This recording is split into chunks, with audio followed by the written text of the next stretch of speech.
Welcome back. We're going to start some rolling special coverage on the plight of Masoud Soleimani, a jailed Iranian scientist who is being held in the United States for a year now without any charge.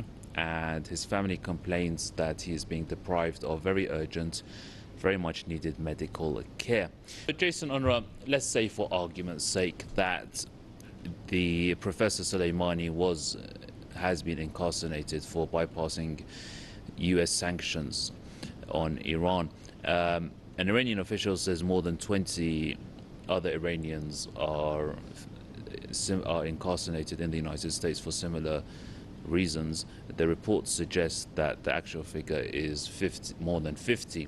In the sense that bypassing sanctions, but the sanctions themselves are they not illegal in nature themselves?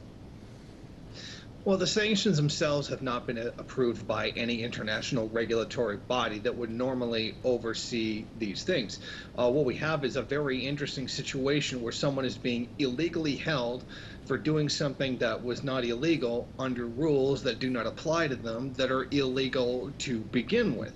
And that makes this situation all the more terribly messy. Even on the most basic, fundamental democratic level, you would have to have due process. You would be arrested, you would be charged within 24 or 48 hours, depending on where you are, and then you would go through the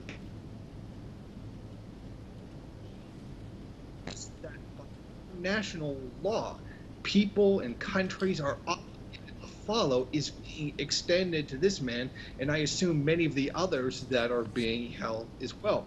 This simple principle of due process seems to have been forgotten in the United States in many cases. We saw with the previous PressTV host, Maritza Hashemi, who also did not receive the due process that she was supposed to have.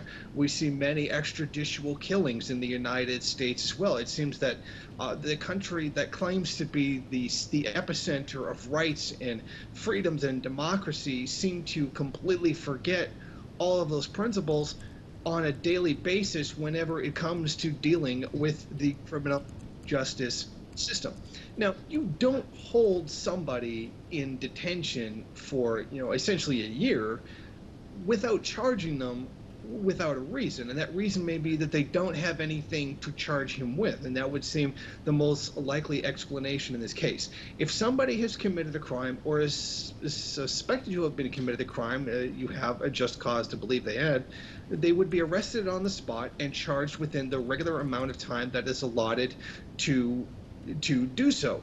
But that's not the case here. He's been in prison for almost a year. This is essentially a form of torture, as we've seen his health deteriorate, a number of his rights being violated, etc. What we have here is a very clear bullying tactic by the United States to extend their pressures outside of the actual sanctions themselves, to tell them whether you're someone looking for work or whether you're a scientist trying to help simply in the medical field, we are going to punish you if you come anywhere near our jurisdiction. And I think it's a pure intimidation tactic.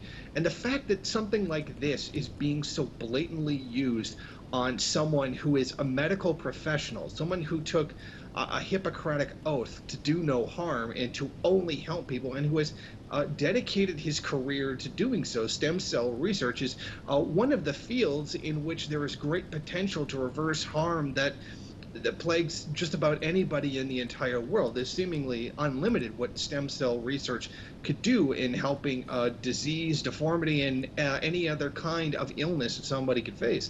And the fact that the United States would do this, would deliberately hinder this kind of research, shows the kind of just cold-blooded indifference that the country has. If they want to put pressure on Iran, by all means, they're going to do so. They've already made it clear in their minds that this is something they're going to do. But to deliberately hinder, the academic or scientific progress of what is knowledge that is meant for all of humanity is just simply unconscionable. This very much reeks of having a political dimension to it, and that is punishing Iran, intimidating its citizens, threaten them, all for the simple crime of having been Iranians themselves.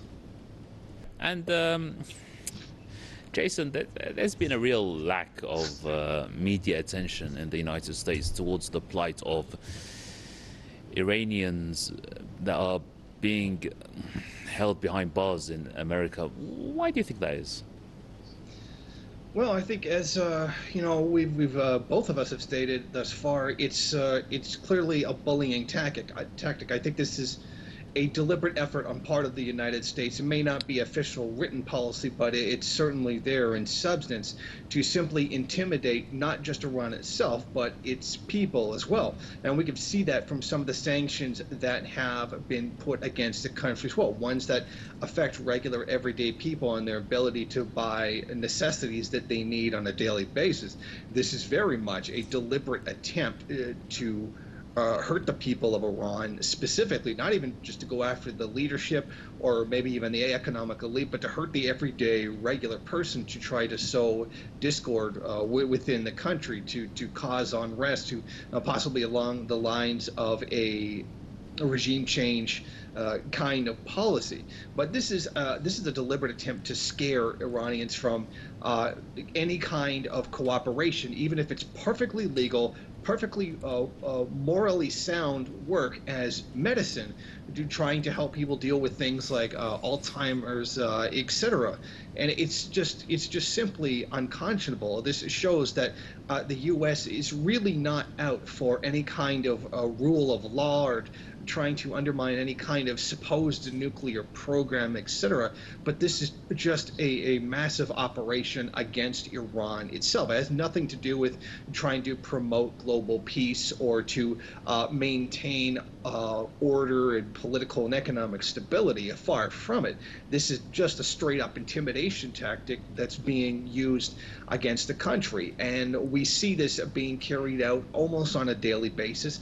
We see this being carried out by the proxies of the United States inside of Saudi Arabia, Israel, etc., who take provocative actions designed deliberately to provoke Iran into some kind of violent confrontation, which the United States would then use as justification to its own people and justification to the world for carrying out some kind of military or some other kind of action against the country. And I think that this has become very stark and very clear as the United States tries to wail about supposed human rights violations inside of Iran. Yet here they are deliberately doing that right here, right now, against an Iranian citizen. So if they really had so much concern for Iranians and often referred to as the dictatorship of Iran, terribly oppressing the Iranian people, then why are they doing those very same things which they claim to be against to Iranian citizens right now? And it shows the real face of the United States empire and what the real goal of U.S. imperialism really is. Now, that's a really important point that you raised there.